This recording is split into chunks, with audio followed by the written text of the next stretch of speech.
A 5-year-old girl had fallen down the stairs. She hit her head and went unconscious. Her mum found her and called 000, but then didn't know what to do. It was interesting because the mum had just done a first aid course about a week before. With this little girl, because she had a head strike, she vomited, ended up occluding her airway and subsequently stopped breathing and went into cardiac arrest. Unfortunately, she passed away.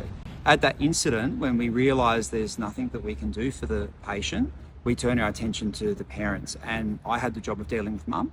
It was really confronting because mum just kept saying the same thing on repeat over and over again. She said, I just did first aid, I just did first aid.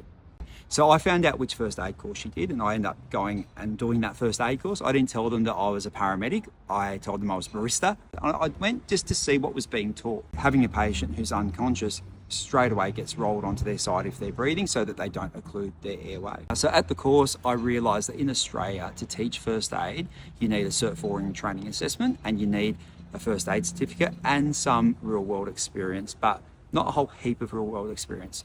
So I started Rescue Blue with the one goal, which was all of our trainers are current operational paramedics. Then they do that first and they train on the side.